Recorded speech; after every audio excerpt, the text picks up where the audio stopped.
আসসালামু আলাইকুম। সবাইকে স্বাগত জানাচ্ছি মাহে রমজানের নতুন একটি রেসিপি নিয়ে। আজকে বানাতে যাচ্ছি চিকেন পার্সেল রেসিপি। এটা চিকেনের পুরটাকে এমনভাবে প্যাকেট করা হয়, তাই একে চিকেন পার্সেল রেসিপিও বলা হয়। এটা উপর দিক ক্রিস্পি আর ভেতরের জিনিসটা হবে সফটি আর চিজি। আর সবাইকে স্বাগত জানাচ্ছি পুরো রেসিপিটি ফুলফিল এনজয় করার জন্য। এই রেসিপিটি 2-3 মাস স্টোর করতে পারবেন। আর নিয়ে নিচ্ছি চিকেনের ছোট ছোট টুকরো করা বুকের মাংস 200-300 গ্রামের মতো।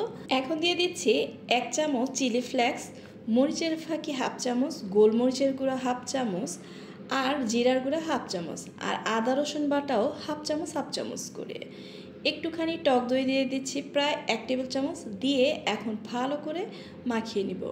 টক দইটা দিলে কি আপনার মেকিং প্রসেসটা তাড়াতাড়ি হয় আর খুব তাড়াতাড়ি সিদ্ধ হয়ে যাবে। স্বাদ মতো লবণ দিয়ে দিচ্ছি। এই চিকেনের পুরটাকে ভালো করে মাখিয়ে যতটুক সময় পারবেন মেরিনেট করে রাখবেন। মেরিনেট করলে এটা ভালো একটা রেজাল্ট দিবে। আর যদি 10 মিনিটের মধ্যে করতে চান তাও সমস্যা নাই। আমি অবশ্য বেশিক্ষণ রাখিনি, 10 মিনিট পরে রান্নার প্রসেসে চলে এসেছি। আর ফ্রাই প্যানে একটু তেলটা ভালো করে গরম হলে তারপর আমি আমার চিকেনে যে ম্যারিনেট করে রেখেছিলাম সেটা দিয়ে দিচ্ছি। দিয়ে ভালো করে নেড়ে চেড়ে নিব। ওই যে হাই হিটে রান্না করব, হাইটে রান্না করার সময় যদি আপনি চিকেনটা অনেক টাইম ঝরা দিয়ে রাখেন তাহলে কিন্তু পানি উঠবে না, সেক্ষেত্রে একটু পানি ইউজ করা লাগবে। আর আমার যেহেতু পানি উঠছে আমি আর তেমন একটা পানি ইউজ করি নাই, আমি এই পানিতেই চিকেনটাকে সিদ্ধ করে নিব। আর চিকেনটা কিন্তু আমরা জানি হাই হিটে খুব তাড়াতাড়ি সিদ্ধ হয়ে যায়, তো এক্ষেত্রে টেনশনের কোনো কারণ নাই।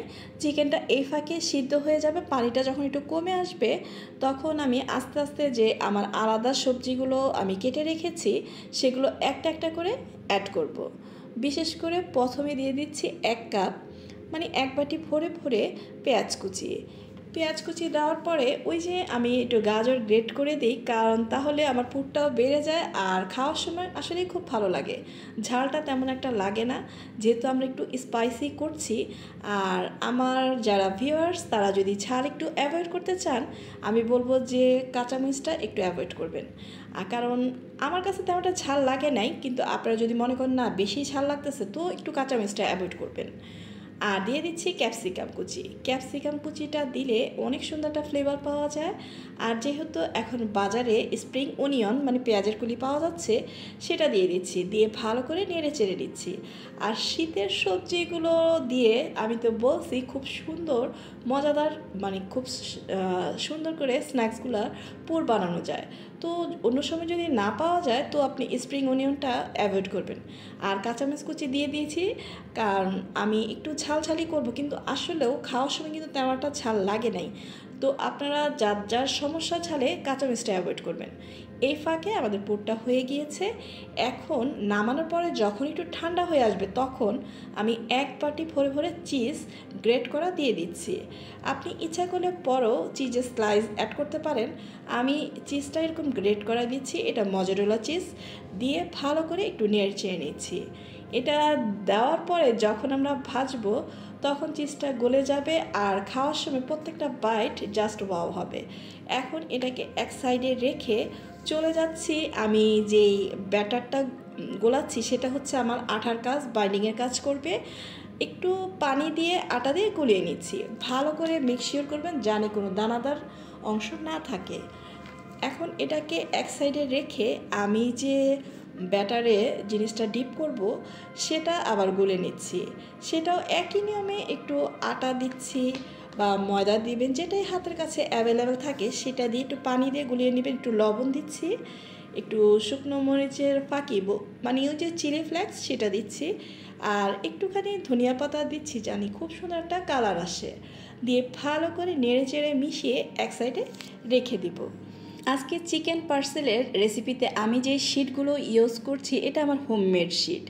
আমি ওই যে চিকেন সমোসা বানাইছি ওইটার মধ্যে যে শিটগুলো বানানোর সিস্টেম দেখাই দিয়েছি আমি ওইভাবে বানিয়ে কেটে নিয়েছি।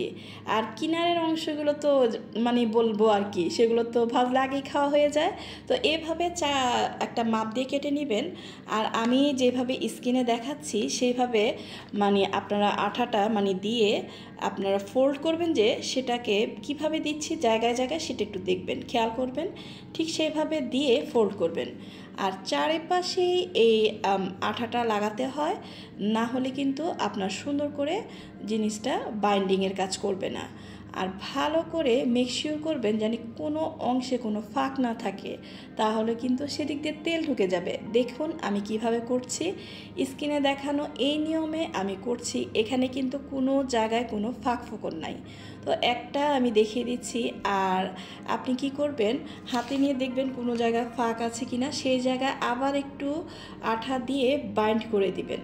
প্রত্যেকটা জায়গা ভালো করে সিল করে দিলে আর কোনো অংশে কিন্তু আপনার তেল ঢোকার কোনো সম্ভাবনা নাই। আর চিজগুলো যখন ভাজার সময় ফুলে উঠবে তখন বেরও হয়ে যাবে না। আমি যখন ভাজছি দেখবেনই আমার জিনিসটা কীরকম পারফেক্ট হয়েছে। আর এখন এই ব্যাটারে ডিপ করে আমি ব্রেড ক্রাম্বসে ভালো করে কোটিং করে নিব। ব্রেড ক্রাম্বসে কোটিং করলে জানিনি তো এটা খেতে খুবই স্বাদের হয়। তো এভাবে করে আমি প্রত্যেকটা কেক করে একটা প্লেটে করে কিভাবে সংরক্ষণ করব সেটা তো আপনাদেরকে দেখিয়ে দিয়েছে আগেও। প্রত্যেকটা পার্টে প্লাস্টিক দিয়ে তারপরে আমরা সংরক্ষণ করব। আপনি যেখানেই সংরক্ষণ করেন, একটা বক্সে হোক বা একটা প্লেটে, আমি একটা প্লেটে করেছি আজকে, বক্সও মাঝে মাঝে একটি করে প্লাস্টিক দেবেন। আর আমি তেলটা ভালো করে গরম হলে আগুন কমিয়ে দিয়েছি। এখন আমার পার্সেলগুলো ভেজে নিচ্ছি আর তেলটাকে উপর দিয়ে এভাবে একটু একটু দিয়ে দিচ্ছি। তাহলে কি হয়, কোটিংটা ভালো করে সেট হয়ে যায় আর এগুলো সরে যাবে না। আর আপনি যখন ডিপে সংরক্ষণ করবেন তখন তো ওগুলো ভালো করে সেট হয়ে যাবে, তখন তো কোনো চিন্তাই নেই। একটুখানি প্রায় 5 থেকে 6 মিনিট আগে বের করে বাস ভেজে ফেললেই হয়। বেশি কিন্তু বাইরে রাখবেন না, বেশিক্ষণ বাইরে রাখলে এগুলো পানি ছেড়ে দিবে, তখন ভাজার সময় ভালো লাগবে না, জিনিসটা ছেড়ে ছেড়ে দিবে, ছিটে উঠবে। আগুন কমিয়ে ভালো করে তেলটা গরম করে তারপরে ভাজবেন। দেখুন আমার ভাজাটা কি পারফেক্ট হয়েছে, ফুলে টইটুম্বুর হয়ে গিয়েছে। আর ভিতরে কীরকম হয়েছে সেটা তো আপনাদেরকে আমি ভেঙে দেখাবই। আমি তো একটি প্লেটে প্লাস্টিক বিছিয়ে তারপরে সংরক্ষণ করছি। আপনি যেভাবে স্বাচ্ছন্দ্য বোধ করেন সেভাবেই স্টোর করবেন। আর একটার গায়ে যেন একটা লেগে না যায়, প্রত্যেকটাকে ফাঁক করে এইভাবে সুন্দর করে প্লাস্টিক দিয়ে তারপরে আপনারা স্টোর করবেন। আর এই ধরনের স্টোর জিনিস 2-3 মাস অনায়াসে রাখা যায়, কোনো সমস্যাই হয় না।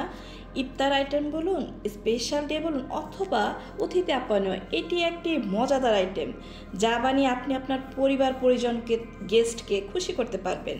পরবর্তী নতুন ভিডিও দেখার আমন্ত্রণ রইল। আর একটি লাইক দিয়ে ফ্রেন্ড অ্যান্ড ফ্যামিলির সাথে শেয়ার করবেন। ফেসবুক পেজ থেকে দেখলে ফলো দিবেন। সবার সুস্থতা কামনা করছি আর আমার জন্য দোয়া করবেন। আল্লাহ হাফেজ।